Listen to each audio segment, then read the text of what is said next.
Geng, ramai yang merayu dengan bos CJ nak buat PPS tapi kekurangan bajet. Jangan risau, kami di Superclean menyediakan pelan asuran mudah sebanyak 0% faedah bersama kad kredit MyBank. Selain itu, yang tidak mempunyai kad kredit, anda jangan risau.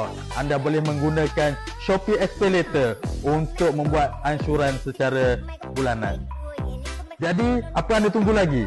Jika anda sayang kereta anda, nak buat PPS, nak buat polish dan coating, boleh datang ke Superclean. Kami bantu anda memudahkan urusan anda.